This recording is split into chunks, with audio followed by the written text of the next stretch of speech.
10ই মুহররমের মর্যাদা নিম্নে 12টি পেশ করা হলো। 1. দুনিয়া সৃষ্টি ও ধ্বংস হয়েছে 10ই মুহররমে। 2. হযরত আদম আলাইহিস সালামের জন্ম ও মৃত্যু হয়েছে 10ই মুহররমে। 3. দুনিয়াতে প্রথম বৃষ্টি হয়েছে 10ই মুহররমে।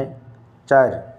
হযরত আদম আলাইহিস সালামকে জান্নাতে বসবাস করতে দিয়েছিলেন 10এ মুহররমে এবং জান্নাত থেকে বের করে দিয়েছিলেন 10এ মুহররমে।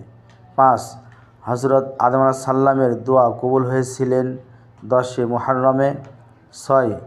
হযরত আইয়ুব আলাইহিস সালামকে রোগ থেকে মুক্তি দিয়েছিলেন আল্লাহ তাআলা 10এ মুহররমে। 7.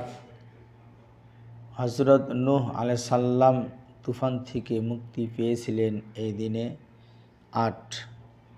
হযরত মুসা আলাইহিস সালাম আল্লাহকে দেখতে তুর পাহাড়ে গিয়েছিলেন 10এ মুহররমে। 9. ফিরআউনের অত্যাচার থেকে মুসা আলাইহিস সালামকে মুক্তি দিয়েছিলেন এবং ফিরআউনকে ডুবিয়ে মেরেছিলেন 10এ মুহররমে। 10. সুলাইমান আলাইহিস সালামকে বাদশাহী দিয়েছিলেন এই দিনে। 11. হযরত ইব্রাহিম আলাইহিস সালামকে আগুন থেকে বের করে নিয়ে এনেছিলেন আল্লাহ তাআলা এই দিনে। 12 নম্বর, হযরত ঈসা আলাইহিস সালামকে আসমানে তুলে নিয়েছিলেন 10এ মুহররমে।